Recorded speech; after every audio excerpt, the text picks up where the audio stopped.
maintain the tomb and ensure the continuation of the car. The afterlife was expected to reflect life on Earth, and one's duties could include carrying out specific tasks in the service of Asa, regent of Sekhet Etepet, the Elysian Fields. Through the Ushabtiu, magical figures made to provide security and comfort, the Setem helped the deceased fulfill this duty. Every sculpture was fabricated in her mirror image to increase her power in the shadow worlds, where anything was possible with magic. The Ushabtiu fulfilled their tasks each day of the year, 365, but the number probably ensured that the car was vitalized by the physical powers contained in the figures. Chapter 6a of the Book of Going Forth describes how to empower the Ushabtiu with life and assume the deceased's identity. Afterward, the spirits are directed to perform any task they are given. With the help of these attendant spirits, fields were cultivated, the land was irrigated, and sand was transported from the eastern to the western zones of the sacred region. Traditionally, these acts have been interpreted as literal expectations for the deceased in the afterlife, but they may also be viewed as spiritual metaphors. Magical power was gained by the soul of the Elysian Fields through the cyclic return of the Nile's inundation, planting and harvesting food, and movement of the winds. The deceased was elevated from the concerns of human life and included in natural events through the Neteru who had embodied them. The Ushabtiu is embodied in the posture of invocation, with the right hand extended toward the figures. Translated versions of the formula may be recited, but the ancient words are more robust. I have opened your faces, Ushabtiu. If Asa asks you to perform work in the domain of the Neteru, you will do so. It is your responsibility to remove any obstacles that have been placed in her path. Obey the one who created you. Do not obey her enemies. It is I who am here. I and you. The Book of Going Forward. Human life is intrinsically linked to divine energy, according to Egyptian metaphysics. Various spiritual or subtle planes are separated by the material world in varying degrees, but these worlds can be accessed by altering the earthly veil. This access is gained and maintained through transformation, according to sacred science. As if returning to an origin were implied, the Egyptian concept of death was called Mena, which means to moor or to arrive at a harbor. By living a life of exemplary character, the dead had passed the judgment of the Neteru after passing through the locations and transitions of the Duat, and knowing the commanding words of power over the denizens of those regions. The birth of a child was expressed by the word Mez, which means to bring forth. Curiously, embalmers were called Mesu Art. They bring forth to the dark regions, and Asa was called Mesu who brings forth a second time. Birth and death transform life. They strengthen our connection to divine energy. According to the Egyptians, we can harness their power to heal and regenerate, provided that the environment in which they are brought forth facilitates that process. Death is always the theme of the temple, and birth is always the theme of the tomb, although neither the condition of the body nor the process of transformation was an essential requirement. They are often called magical traditions, but their value has deteriorated over time, and they are no longer relevant to today's society. Like in Egypt, magic is a technology of transformation, its primary product being the transformed human being, whose innate consciousness has been reawakened. Magic transforms division into a synthesis in mythology, maintaining divine order. This is the central theme of Egyptian thought. In temple inscriptions, the sacred house of the Nita is magically transformed into a mirror of the universe, extending the heavenly realm to earth. In addition, the texts of the pyramids and tombs magically transform the initiate into a being capable of entering the spiritual planes and taking part in cosmic life. The public perception of Egypt has for many decades been shaped almost only by 19th century discoveries and examinations of mummies, tombs and papyri, as well as the detailed remarks of classical historians, such as Herodotus and Diodorus, about the burial customs of the ancient Egyptians. The profusion of relics and comments of this sort gives the impression that the culture was preoccupied with the continuation of life, even in the face of death, and that most of the arts and sciences were devoted to funerary matters. The archaeologists studying our own culture 1,000 years from now will undoubtedly think the same of us, having only 20th century landfills filled with the residues of life extension drugs and cosmetics, and cemeteries cluttered with embalmed bodies and objects of religious sentiment to study. A civilization leaves behind only a skeleton of its complete form, and whether it is modern America or ancient Egypt, the entire value system expressed by that culture must be considered before it can be understood. Researchers studying the earliest funerary sites have found that even in pre-dynastic times, the dead were sent to the inner life, following the practices later on. Throughout the 4,000-year history of dynastic Egypt, the fundamental procedures for spiritual preparation varied little. There is no evolution of funerary ritual, only a gradual elaboration over time, though even this is an assumption. The earliest funerary sites were indeed highly elaborate, but the number of tombs and burials in pristine condition is small compared to those from later times. In ancient necropolis, the continuation of a person's existence after death in Egypt was firmly believed, and every necropolis reflects that belief in its art, architecture, and literature. The deceased's body lay on its left side, facing west in Upper Egypt. In this gesture, the feet are placed in the north, the place of imperishable existence.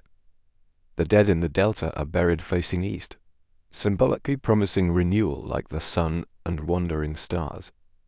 It is always clear from the earliest graves that they are concerned for the sustenance and comfort of the departed, including food and objects of daily use in the grave.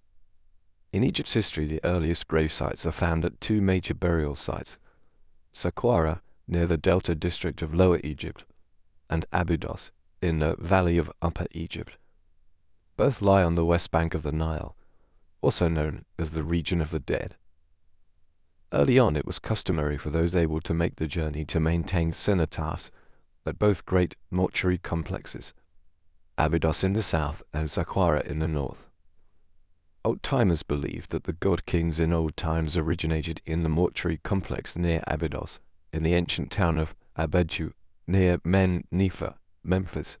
Saqqara's necropolis distinguished its elaborate white limestone walls, separating the city from the great cemetery. Here are Egyptian burials dating back 5,000 years. Horemheb reinstituted the Old Kingdom custom of maintaining dual burial sites in Dynasty 19. After a long lapse in the ancient tradition, his successors, the Ramessides, carefully revived and pursued these. In the Old Kingdom, necropolis burial places comprised individual and family tombs, each of which was a mastaba. The mastaba, which was of varying sizes and elaborate designs, was astronomically oriented in some respects to the northern pole star, to bind it to the imperishable forces of the cosmos.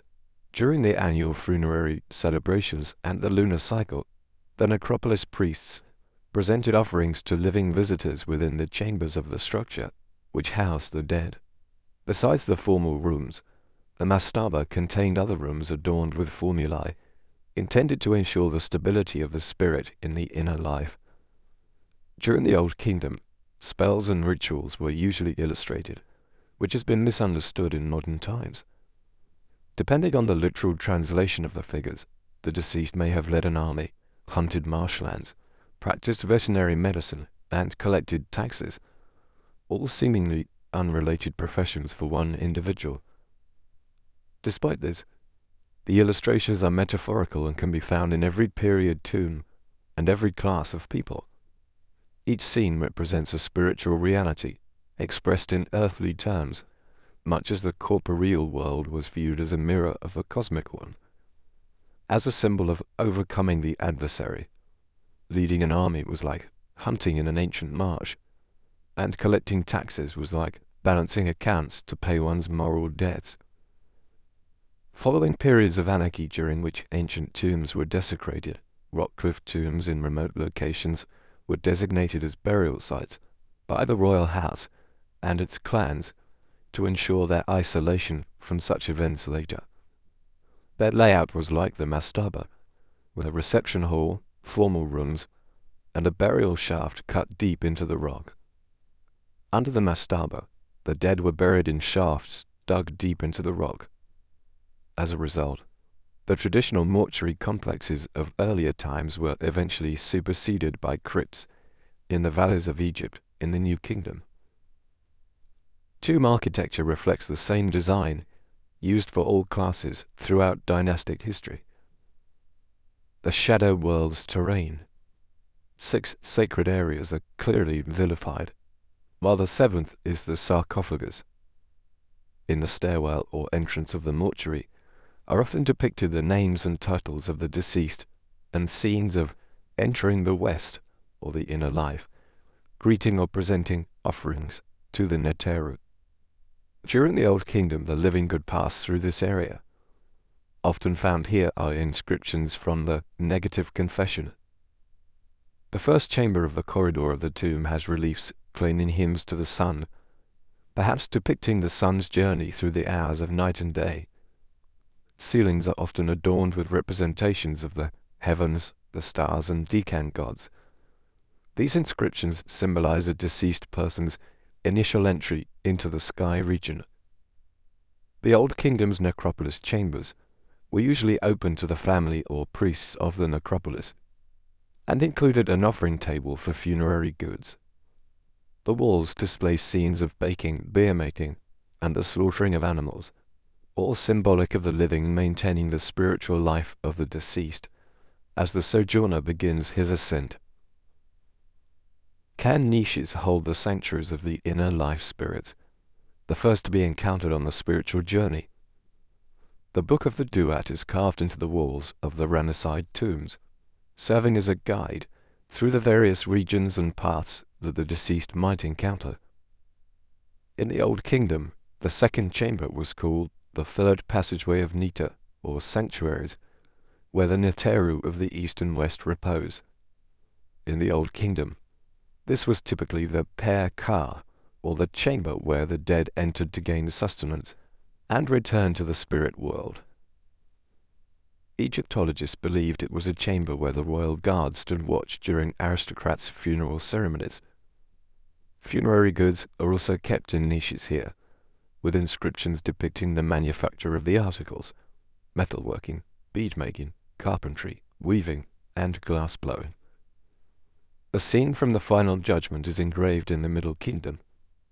Here the 2 doorkeepers represent the soul's entry into divine life, or its return to earth. The symbolism of 2 is repeated throughout this area, alluding to the importance of making moral choices or the necessity of splitting paths between the physical and spiritual realms. In every mastaba or tomb, a pit or hollowed chamber was called the Hall of Waiting or the Hall of Hindering. The cavity or chamber may have been used to divert water from flash floods occurring in the desert or deter tomb robbers. A symbolic use is also proposed, representing the deceased's journey through the spiritual realms. There is the possibility of returning to earth or reincarnation in the pit, but follows judgment scenes and often has a starry ceiling overhead. Images depicting hunting or harpooning were prevalent in the Old Kingdom, a symbol of overcoming the carnal forces of the physical world and entering the spiritual realm. The deceased was frequently buried in the pit in earlier times, which served as a portal into another realm. House of Gold held a sarcophagus, and the symbolism of 4 is repeated throughout. The sepulchre is usually surrounded by 4 pillars or storerooms, and in the Middle Kingdom, 4 niches are carved into each wall, to house the divinities of the 4 funerary directions, or Heru's 4 genies. 4 perfectly preserved golden shrines surround Tutankhamun's chamber in his tomb.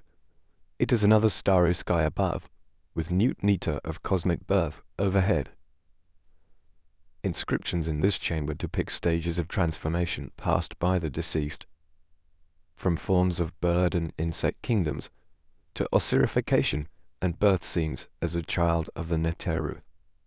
A chamber of 4 symbolizes the containment of spiritual energy within a physical vehicle, conveying the ultimate purpose of a tomb, the birth of the deceased into immaterial realms as a spiritual being.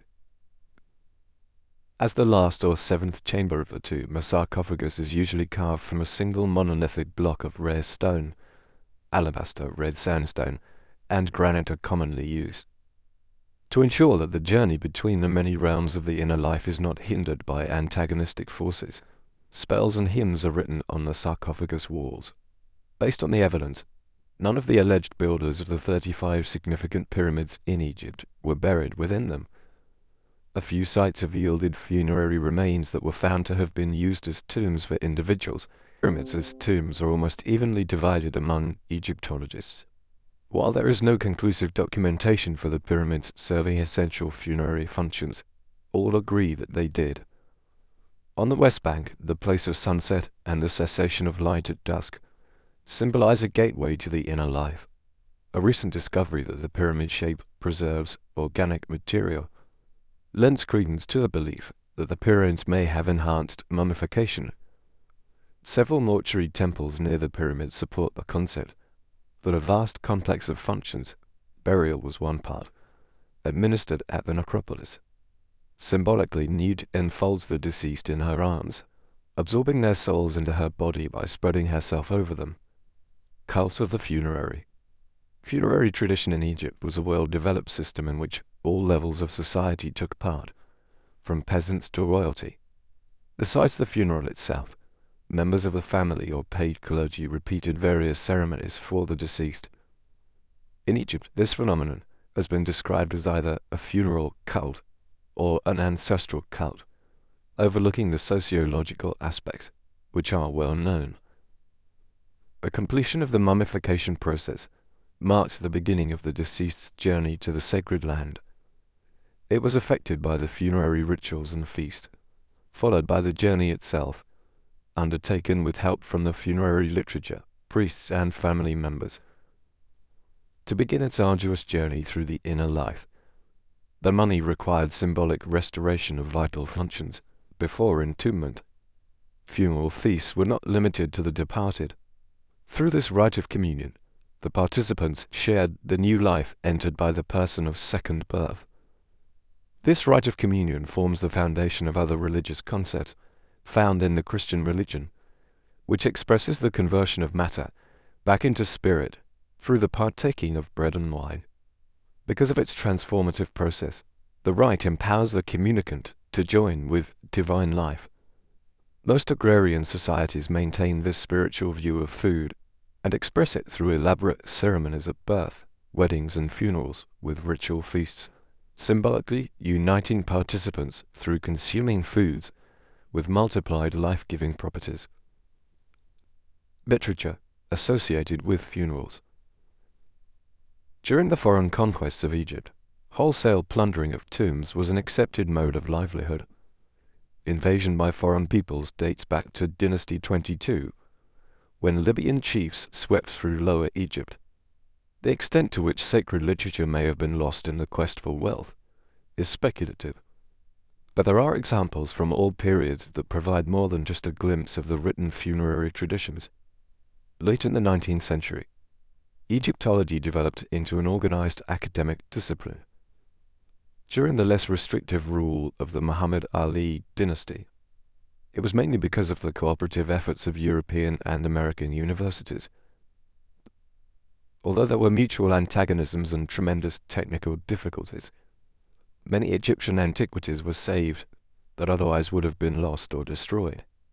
Documents from various Egyptian periods that we know were produced for funerary use were also made by individual English, French, German, and Egyptian explorers.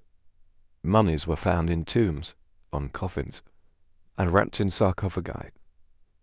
In most cases, the content of such prayers is similar and repetitious, being concerned primarily with the maintenance of the tomb, the provision of sustenance to the spirit, the restoration of the deceased's functions, and prayers to meet specific needs in the inner life of the deceased. There are, however, curious exceptions, particularly with funerary relics of royalty and the clergy. Clearly, these items are more prosperous and more elaborate, giving credence to the assumption made by the early Egyptologists that funerary magic, like rich tomb equipment, was only available to the wealthy. Even though so few examples of funerary literature come from the graves of ordinary people, this does not imply that it was reserved only for the rich and powerful. In the wealthy and nobility tombs, texts written on papyrus or inscribed on walls can be found. Less wealthy individuals had access to the same sacred literature.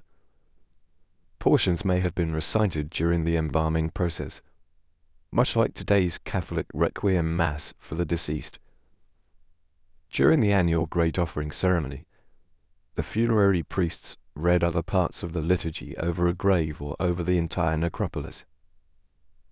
Book of Memories.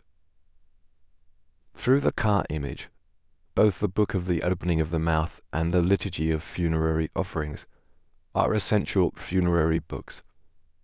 Specifically, the former describes the complete reconstitution of physical functions and form, while the latter describes the transformation of material offerings into a spiritual substance. Both pieces complement each other, and they were used together. The Book of the Ceremony Opening of the Mouth contains Middle Kingdom texts from the coffins of Peta Amun Apt and Butchai Amun. During the funeral feast which followed the entombment of the mummy, a series of 28 ceremonies were held to recreate the essential activities of the deceased in their inner life, such as the body's mobility, its senses, and eating, from inscriptions at several pyramids from Saqqara, including those of Unas and Papi I. The liturgy of funerary offerings is derived. 114 ceremonies are held, during which food, drink, oils, clothing, and cosmetics are presented to the deceased, who is now awake to his inner life and restored functions. The work is also found in the mortuary of Seti I, New Kingdom, showing a remarkable consistency with the oldest examples. During the first half of this lengthy series of magical acts, the body is thoroughly cleansed symbolically by the Ka statue. As well as several lustrations with water, an exciting series of libations using oil is administered in 7 steps. As we can see here, it is an example of the legendary scent alchemy of ancient Egypt, a science that attempted to evoke transformation through sacred perfumes. It is often overlooked how important and valuable this ritual magic was to the Egyptians. A significant amount of holy oils and unguents were found in the funerary trove of Tutankhamun, but the evidence left by the ancient tomb robbers who were apprehended after pilfering only a few items was even more intriguing. As evidence of their hasty actions, they first took the contents of the unguent vases and left handprints on those vessels. In the second half of the liturgy of funerary offerings, food offerings are presented formally to the newly made-up Ka, and the ritual feasting of the deceased with the living is performed.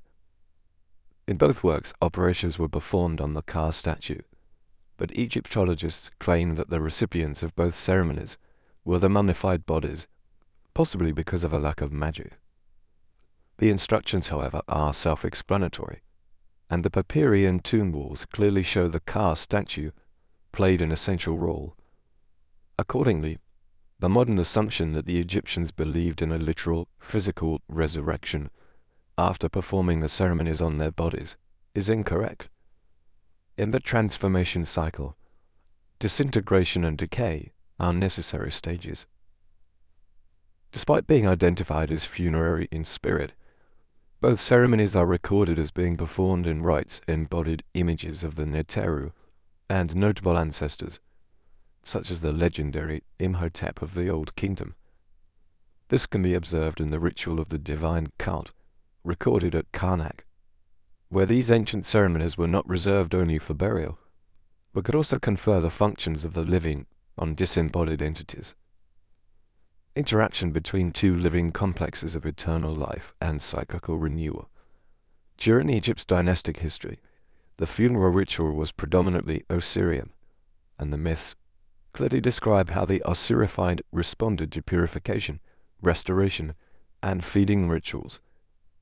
He was not resurrected on earth after his miraculous renewal, but his identity and functions were restored within him in the sacred land, where he assumed ruling over the souls. His son Heru then takes this role among the living, representing the Osirian principle in its renewed, vital state on earth. According to the Egyptian view of life, there are many planes, dimensions, or realities. Accordingly, the application of sacred science to such rituals as prescribed in the liturgy of funerary offerings and the opening of the mouth signified a supra-corporeal process. This process would provide material necessities for the deceased, who was not yet accustomed to the new world they found themselves in. In this way, the funerary works represent the many processes intended to transform the deceased on the various levels they encounter and traverse. It is called the Book of the Dead. Carl Richard Lepsius, an Egyptologist in the middle of the 19th century, translated a Ptolemaic funerary work and published it as the first Book of the Dead.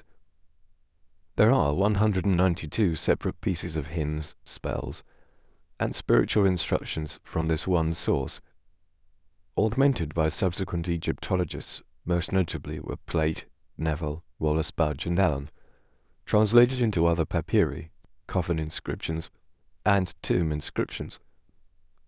There is a certain quantity of standardization in the arrangement of these works. The negative confession is found in every standard version of the Book of the Dead, produced by these ancient scholars. Popular understanding of the Egyptian Book of the Dead rests on the translation of the Papyrus of Ani, a dynasty, 18 scribe, whose collection contains the unique texts of any source of funerary literature.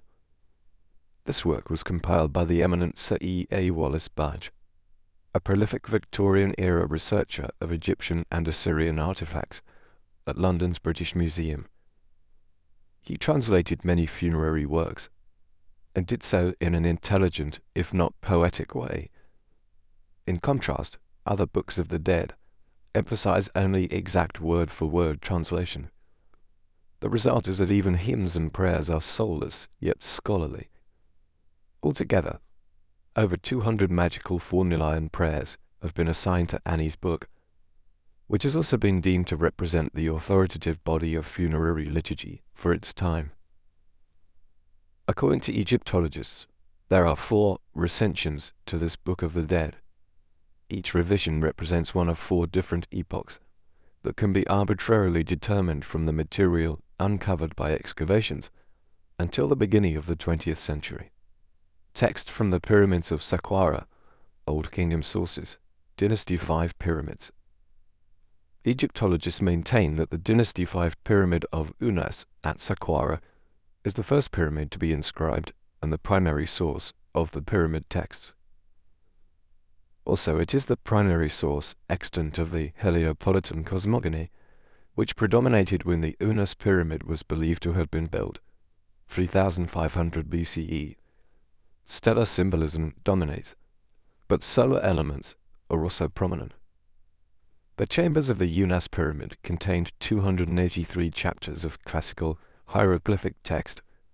It is believed that the entire text should function as a ritual play or ceremony, since each chapter begins with the inscription, "Recite the words."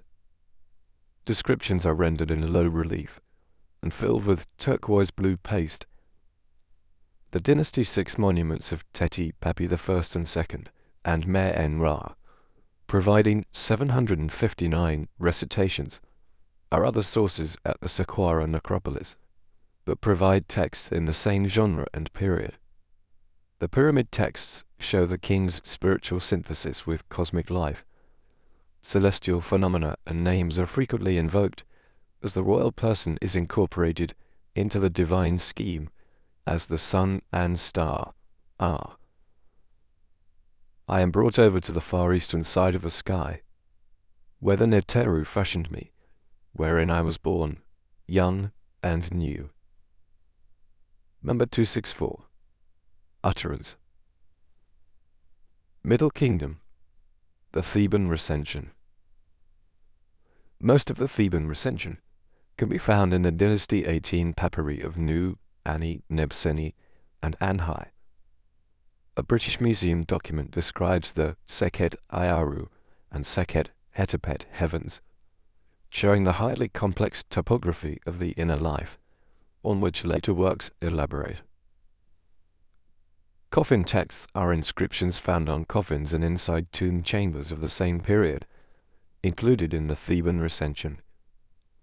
The coffins of the Middle Kingdom have detailed notes and a symbolic window, through which the deceased looks westward toward the living from the land of the dead. The Theban Recension is an illustrated guide to the Osirian experience, sometimes called the Chapters of Going Forth by Day by Egyptians. Its central theme is the assessment of the deceased, so that he may be deemed worthy of joining the Osirian realm. The psychosis theme is depicted in the literature, tombs, and coffins of the time, following the following general order. 1.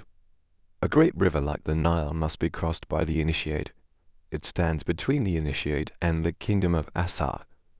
Watery regions are associated with the Milky Way, the portal to cosmic worlds.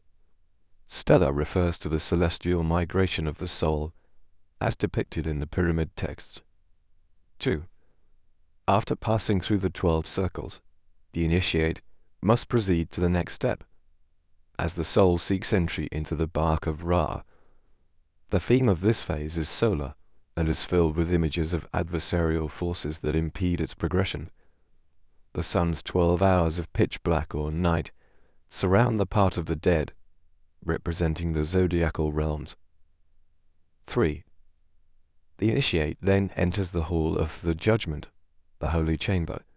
Here, the negative confession is spoken, and the heart, Ab, is weighed against the feather of truth, Mart. Upon considering nature, one is judged by the 42 assessors, Marti. One can join the Neteru in the sacred land if one passes. Apep, a denizen of the Duat, one of the shadow world, swallows the soul of those who fail, and one is subject to a second death. Reincarnation is a metaphor for the return to physical life. 4. After the judgment, the initiate may enter one of the 2 heavens.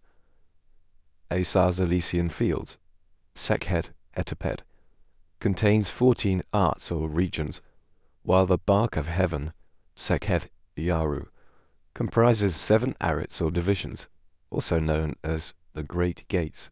This journey can be completed by reciting the names of each gate. Each leads to a magnificent hall guarded by a gatekeeper, watcher, and herald. Each entrance is guarded by 3 terrifying gods, who are appeased by reciting their names. In the Elysian fields, one can live an idyllic life or become a member of the divine retinue, traveling through the heavens eternally with the Neteru. The theme of this phase is lunar, since it describes the various regions and chambers within Osir's world by analogy, with lunar mansions or houses.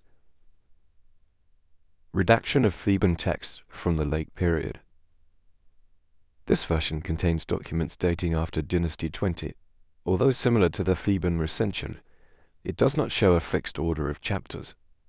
Late period, Site and Ptolemaic. In this incomplete collection of funerary works, Lepsius translated the first Book of the Dead to show a thorough revision of Theban Recension with its fixed sequence of chapters. What are the 3 paths? They argue that the use of different Books of the Dead at other times and places were controlled by the cults in power priesthoods whose popularity was established through political maneuvering or simply forced. The result was religious confusion. The British Egyptologist Nora Romney articulates this view when he writes, "From the Middle Kingdom onward, Heliopolitan sun worship and Osirianism became intrinsically woven together in the daily ritual, and utterances used at every stage in the ceremony reveal this theological tangle. Whether the individual's identity merges with the constellation of Orion or with the gods Ra, Asa, or Hiru in the funerary inscriptions, a theological tangle is unlikely. Although the emphasis on the fate of the deceased varies in funerary collections from various periods, the essential premise is the same. The dead are transformed into divine beings who enjoy both material and immaterial benefits.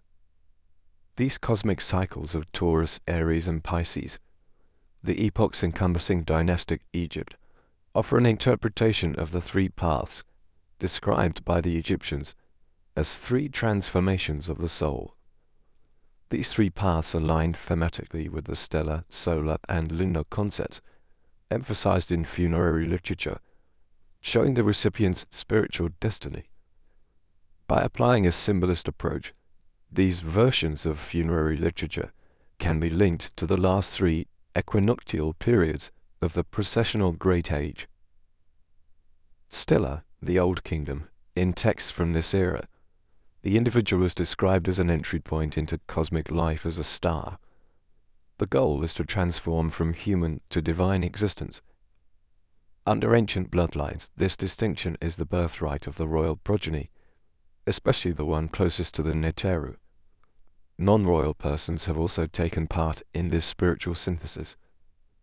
This funerary tradition also emphasizes another entire idea, that human existence can be elevated into a conscious presence that is cosmic in scope.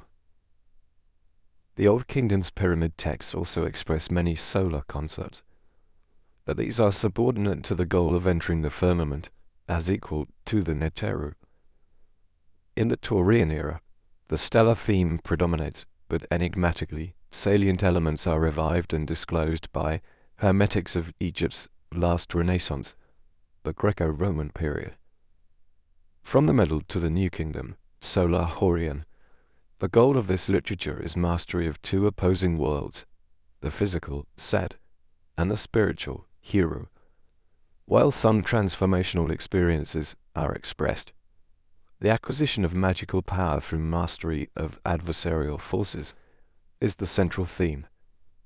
As one journeys through the areas of night and day with the sun, one knows the names of places, gates, and spirits in the duet. During the Age of Aries, the theme is the preservation of natural order and the expansion of personal power. Lunar Osirian period. Individuals in these works aspire to enter Amentet, the mirror of life on earth, and the realm of Asa. Upon being judged or balanced with its earthly past and being freed from its physical demands, the pleasures of earthly existence are continually dispensed.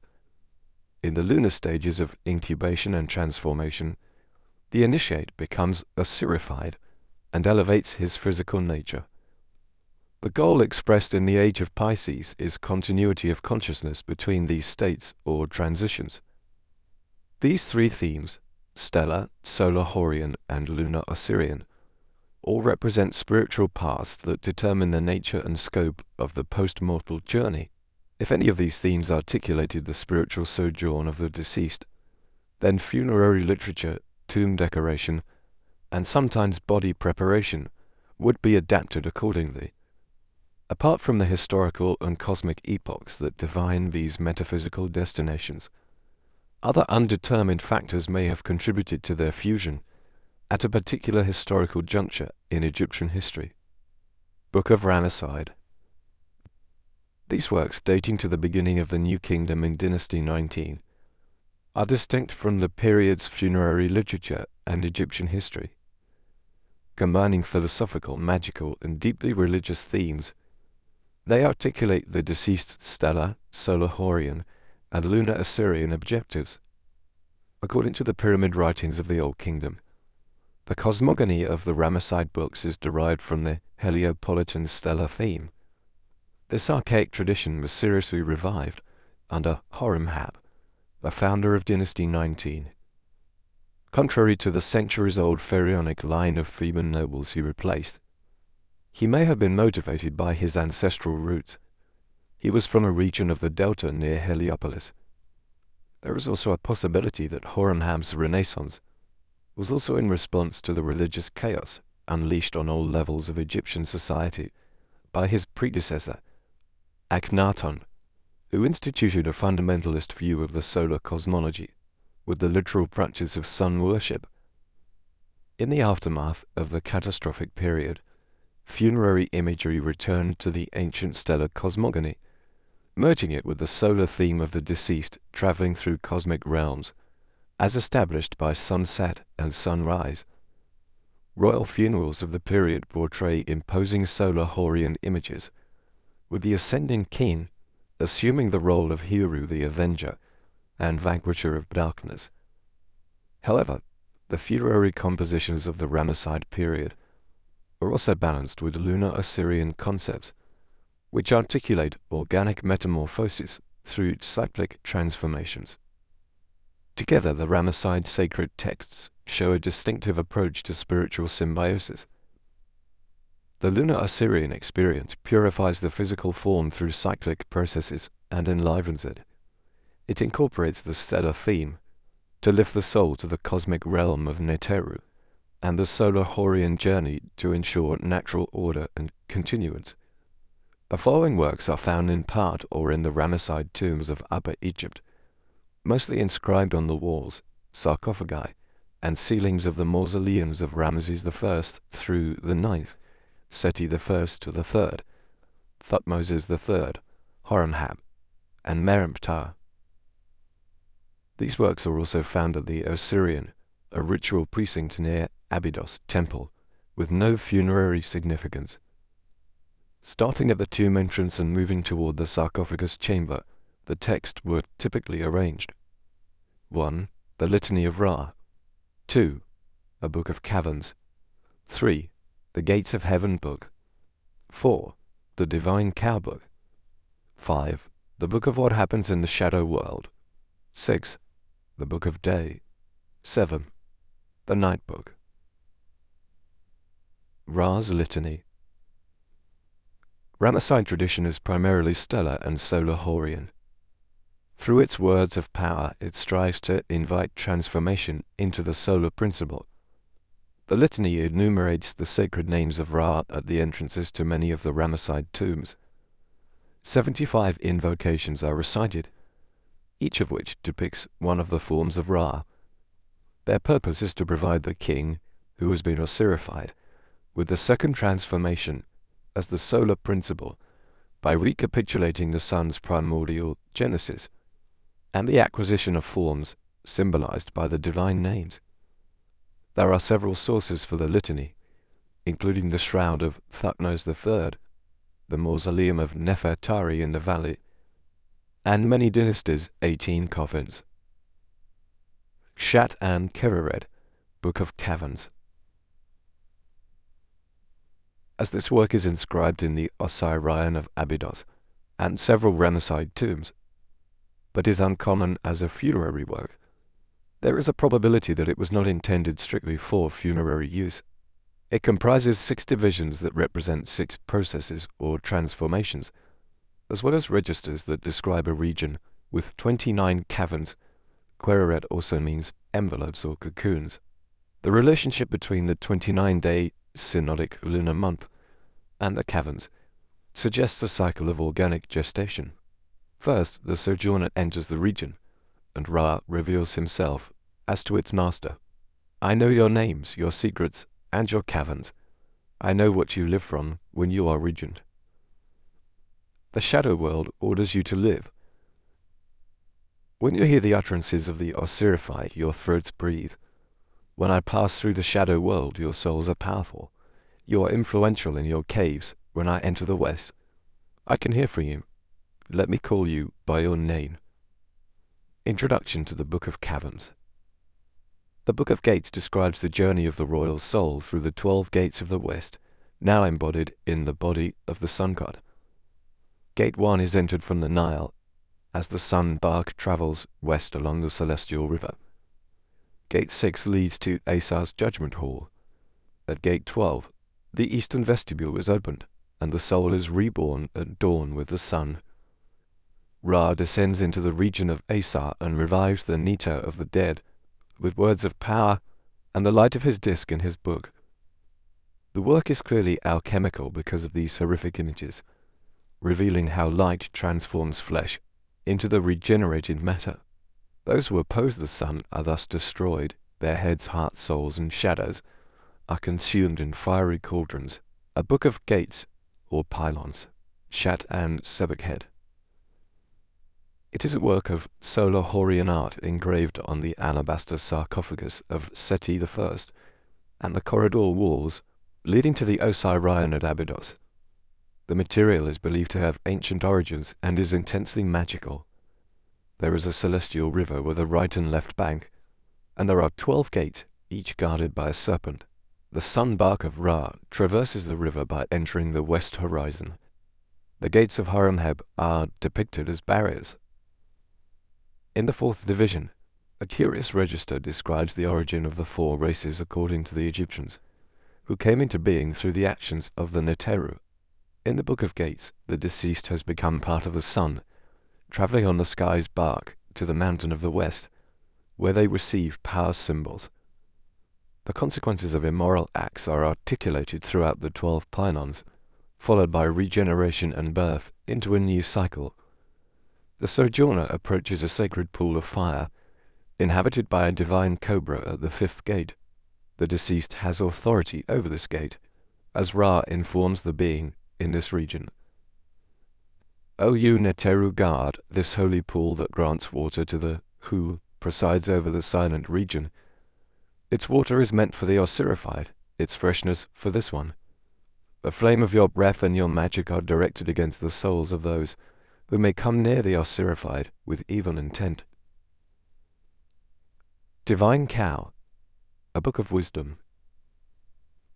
Ramesses II, 3rd, 6th, Seti I, and a tomb enclosing Tutankhamun's sarcophagus contain this text and the more ancient pyramid texts.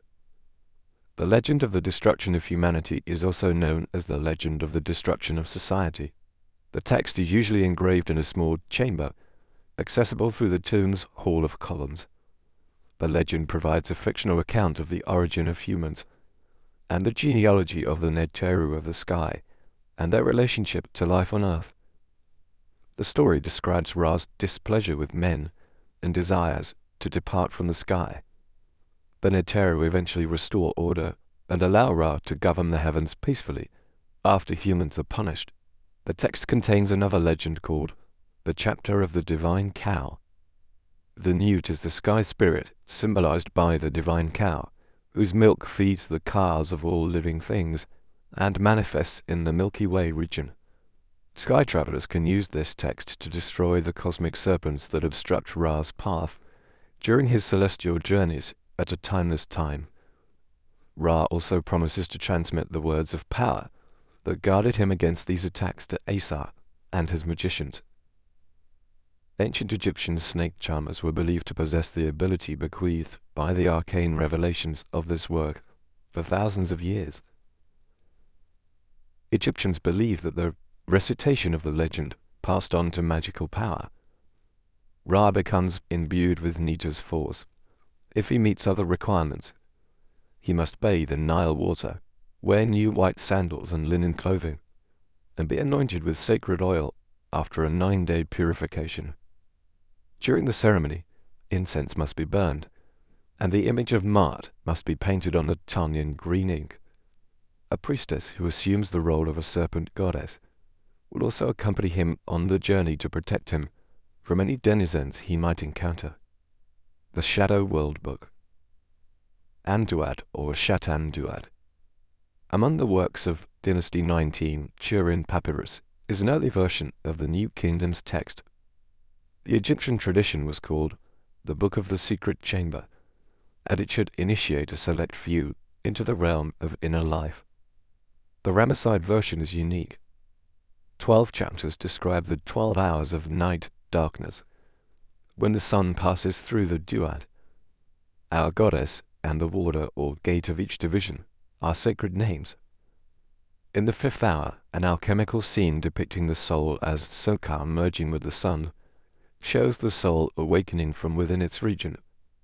This text describes the journey about to be undertaken. Here we have the ability of the mysterious forces of what is in the hours and their Neteru, the knowledge of the power of those in the shadow world. Their sacred rituals and what they do are described here. The understanding of what Ra says to them, their gates, and how the Great One passes through them. Its knowledge of the movement of the hours and their Neteru, knowledge of the powerful and abated. Introduction to the book of what is in the shadow world.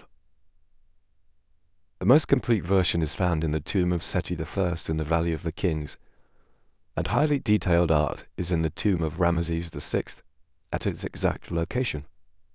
Besides being found in Thutmose I's grave, it has also been found in papyri at Leiden, Berlin, and Turin, all regarded as being highly magical.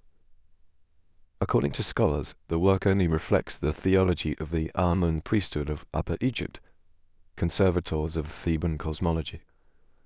The result shows a stellar theme with solar Horian elements, showcasing the 12-hour nocturnal cycle of the sun and the solar journey with which the sojourner is identified. This work alludes to reincarnation.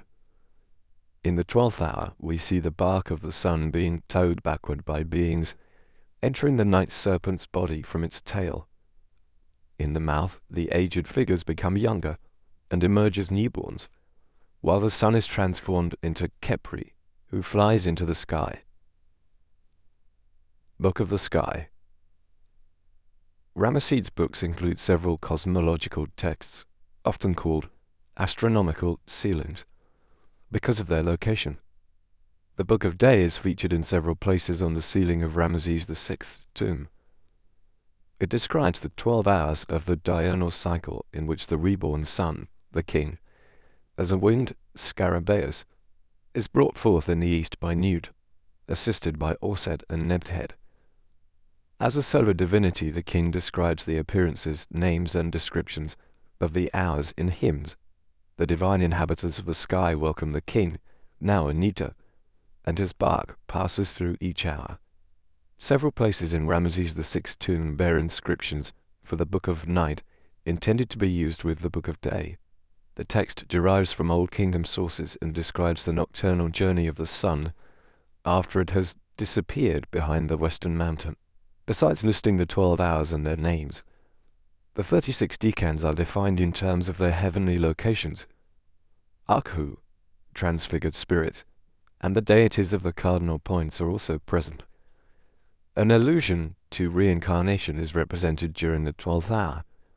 The nocturnal sun is transformed into a baby brought forth by Orset and Nebthed, and flies into the sky as a scarab. The Book of Nut is a fascinating text on cosmic topography. It shows the transits of the decan stars across the Earth's meridian, and depicts the death and return of celebrities seasonally becoming invisible and reappearing in the night sky. The Egyptians compared the period of invisibility of an asterism, usually lasting 70 days, to the purification of the soul during mummification. Akka, Earth Book. The work appears in the burial chambers of Ramesses VI and IX, and on the sarcophagus of Siptah. It describes the elevation of the king who represents physical matter through a nightly journey to rebirth.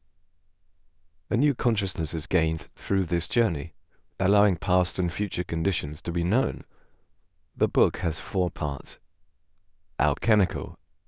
Akka is the Nita as a double-headed lion greets the new sun at dawn, the alchemical union of opposites, and the gold of transformation. Ramesside's books illustrate the 3 mysteries of the soul's transformation. In the Book of Caverns, the soul enters the tomb and greets the sun, the source of all life-giving powers on earth. with the litany of Ra. It then proceeds to the organic transformation of the lunar Osirian mystery. It then moves through the passages defined in the Book of Gates, where it enters the sky and moves through the solar Horian cycle to resolve the conflicts of light and darkness. Empowerment comes from the solar divinities in the Book of the Divine Cow. The soul is welcomed into cosmic existence in the Book of What is in the Shadow World. Last, the celestial asterisms described in the Books of the Sky become the soul's companions in the stellar mystery revealed in the Book of Akka as a newly born star and a member of the cosmic realm. The 3 golden birth couches depicting distinctive animal images at Tutankhamun's tomb illustrate these 3 stages. The lioness, an image of Tefnut who, with her consort Shu, holds up the 2 horizons of heaven, represents stellar existence, becoming a part of the timeless eternal realm of the Neteru. Solar presence is represented by the cow, divine cow, Newt, traveling through the shadow and light worlds and taking part in the immaterial substances and activities shared by the souls living there. Reincarnation is symbolized by the hippopotamus couch in the tomb, taught the principles of organic replication, the mummification of the body, and its resurrection. According to Herodotus, the Egyptians were the first to assert that the soul of man is immortal, but when it perishes, it enters another animal, constantly returning to life after passing through different terrestrial, marine, and aerial beings. It enters a man's body and is born. In the Egyptian tradition, those words reflect a profane understanding of the spiritual experience in the inner life. Through the transformations of the tomb, funerary literature articulates the release from earthly limitations of hunger, thirst, and fatigue, and the enhancement of personal powers. From the study of specific texts, there is also convincing evidence that some rites were also meant to empower the individual to become exempt from reincarnation altogether. Egyptologists say that mummification was discovered by accident by the Egyptians during pre-dynastic times, when they noticed that dead bodies naturally dehydrated in the desert's scorching sands. It is not known why this inexpensive, simple method was not used after that point, but mummification, which involves various procedures to preserve every detail of the human body, has been practiced since ancient times. Death and birth were viewed by Egyptian funerary doctrine as the reverse and observed faces of existence, which led to a belief in reincarnation and an understanding of its processes. The entire entombment period lasted 272 days, which is the average gestation length for humans.